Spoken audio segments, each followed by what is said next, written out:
up there everybody, welcome to another video. Thank you for watching, and as you see by the title page, I'm going to be doing a non-spoiler thoughts on Transformers War for Cybertron Seige, the new Netflix series. So I'm going to be very honest, and again, I'm not going to be going into the story and structure of the series because that would be spoilers. I'm just going to go into... Essentially, you could say, oh, this is spoilers, just saying I liked it, and just saying what I didn't like about it, and what I did like about it is kind of spoilerish, but for the most part, most people would have already seen it, but I'm going to do another video in a few days' time. I'm going to let people, over the weekend, sit down and enjoy it and watch it, and then I'm going to do a full-on spoiler-filled version as well. So... as this is a non-spoiler, as I said, I'm not going to go into any specific details except for my pros and cons, and just generally my thoughts.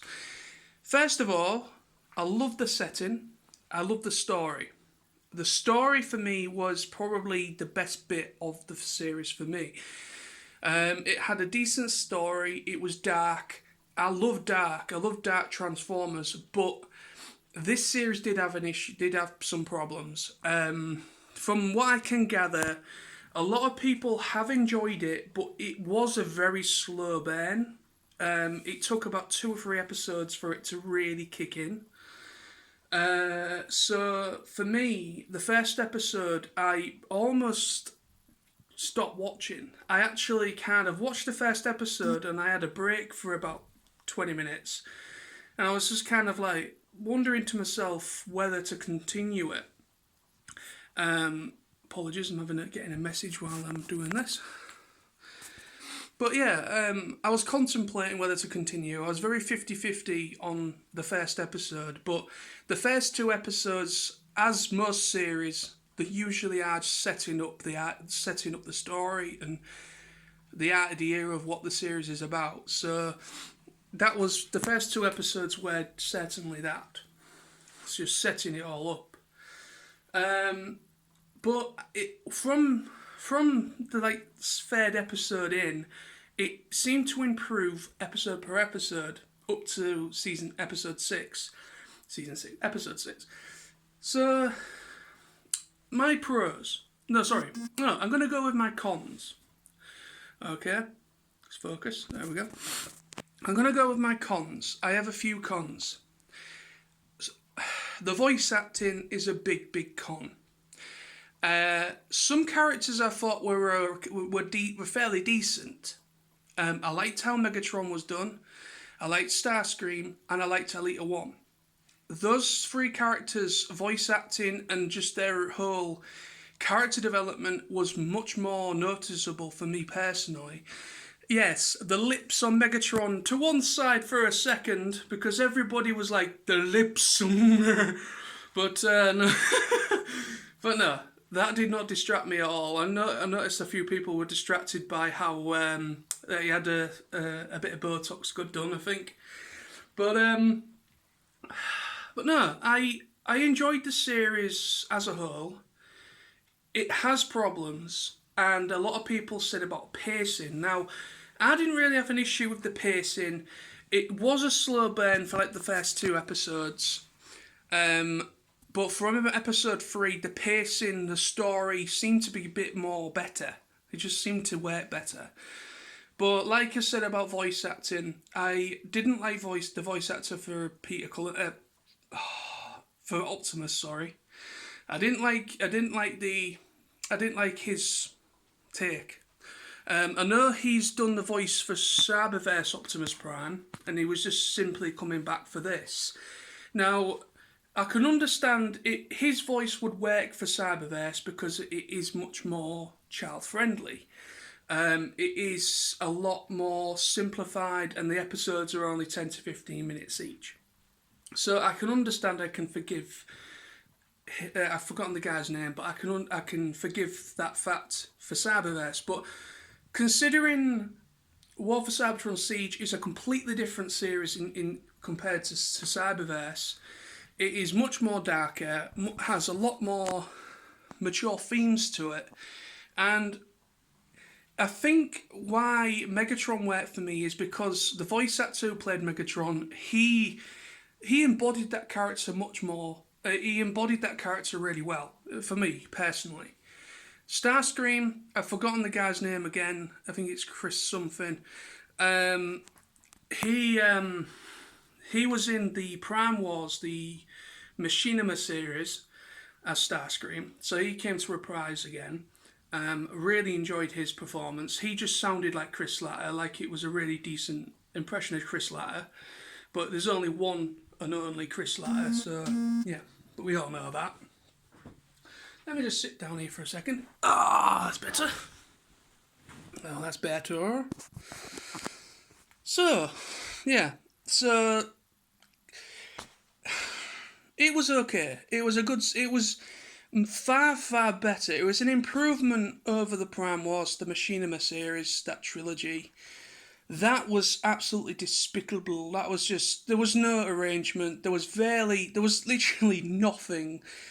Any directory at all behind the scenes of that at all. It just was flat as anything.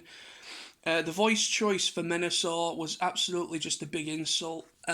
Just the voice acting and everything, even the animation was terrible. Really bad frame rate issues with that Machinima series. But where this comes from, the animation was absolutely fantastic. The character designs, the animation was really good. I loved Alita 1. Alita 1. I thought she looked really cool. I really liked her. She really stood out from the other Autobots for me. And it's nice to feel that there is a really good...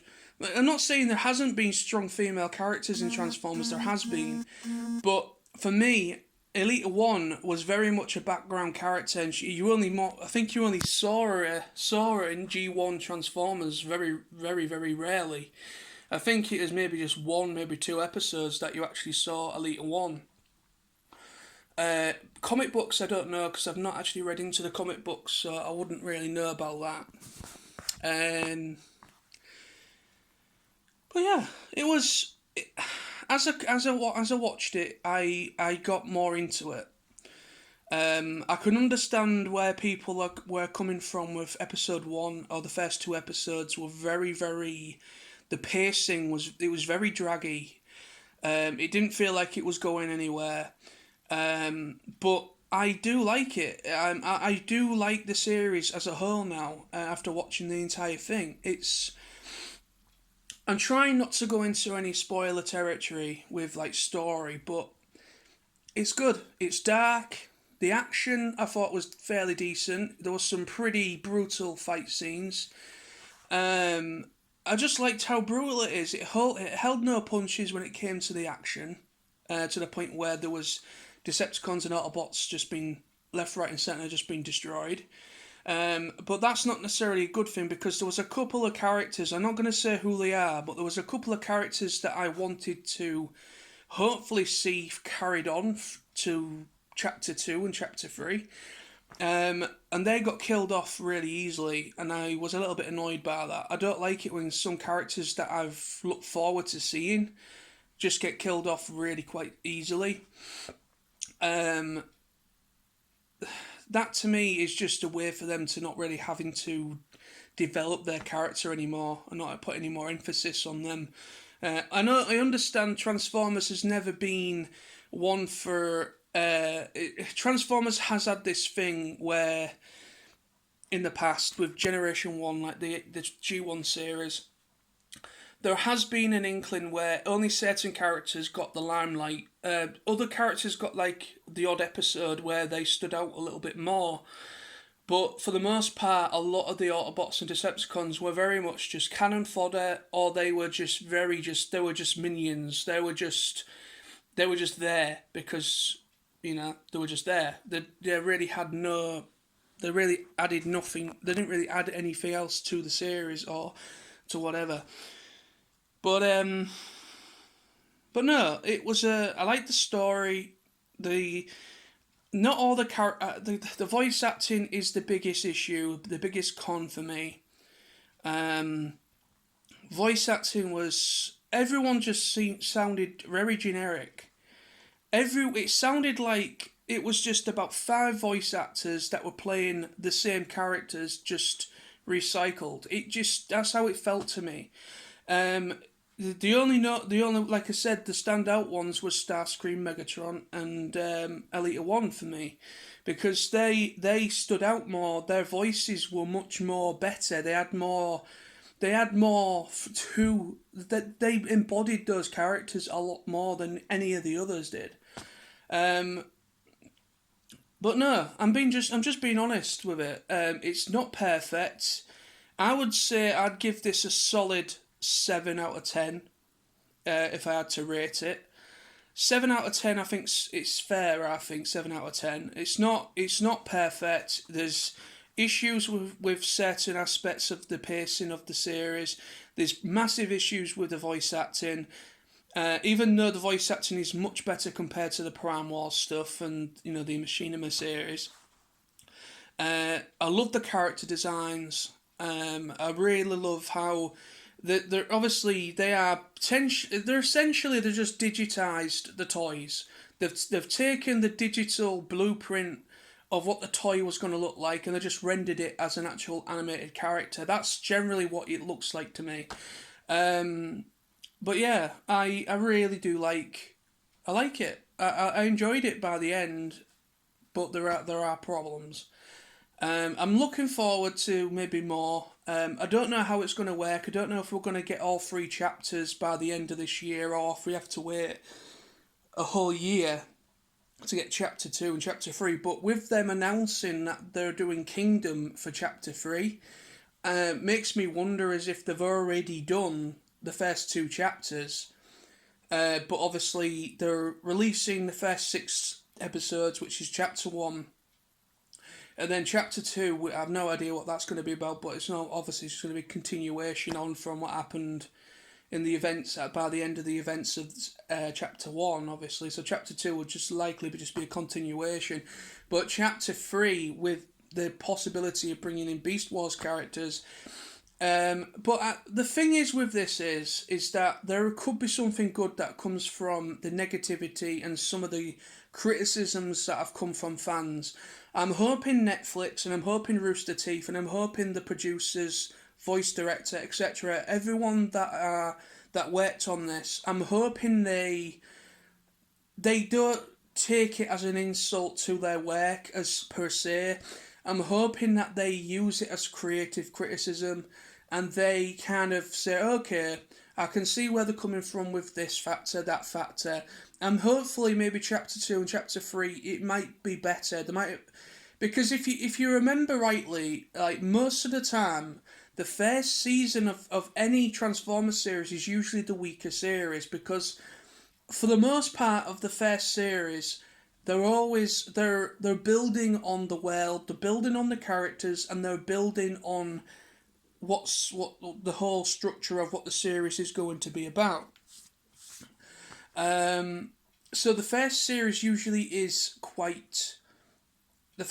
at least is usually a bit weaker, but as they progress, they usually get better, because you've already established what the setting is, what the characters are about, and you've already established those two big things. But once you continue into a second season, you don't have to do all that anymore. You can just carry on going forward, and usually that usually makes that the next series is usually a bit stronger. Not necessarily. There are some times where the second seasons or third seasons are usually worse than the first, but I'm hoping that chapter 2 and chapter 3 will be a bit of an improvement, because they've already kind of established the feel, the tone, the characters, etc. But yeah, because if you look at it, Generation 1, Season 1, don't get me wrong, I absolutely love Generation 1. I love it. But it hasn't held up well.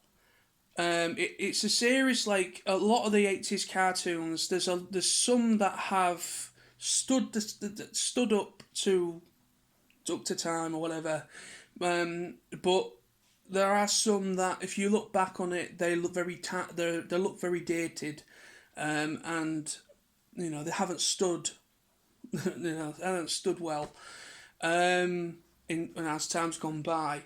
But for the most part with Transformers, like look at Transformers Prime, look at Beast Wars, look at any series, first series of any series, usually the first seasons are usually the weaker. Like look at Beast Wars. There was 3 seasons of Beast Wars before it became Beast Machines. First series, I love it as a whole, but it really came into its own, Beast Wars, from 2 and 3 onwards. But then when you got, like, say, for instance, G1, that would have got better as within the 2, maybe season 2, season 3. That would have really come into its own after season 1. It would have improved a little bit. Same with any series from within the Transformers animated series. They do improve. It's the same with Cyberverse as well. Season 1 was okay, but it gets much better in season 2. I'm currently watching season 2 of Cyberverse at the minute, and it is much better. It is much better compared to season 1. It just feels better. But that's the video. Thank you very much for watching, and if anyone wants to comment below and let me know how they felt about the series, then please do so. I'm just being completely honest and trying not to say too much about story or structure in this video, because I don't want to spoil it. I want to give people the chance to go ahead and watch it, and then I will make a follow-up video probably next week or whatever, with my full-on spoilers and structure. I'm gonna watch it again, the whole 6 episodes, so that I can generally do a proper spoiler-filled one. But stay tuned for that. Thank you again for watching. You are all awesome, and I'll be back very soon. And my collection room video will be coming this week. I promise. I keep saying that each week, but it will be this week. See you soon.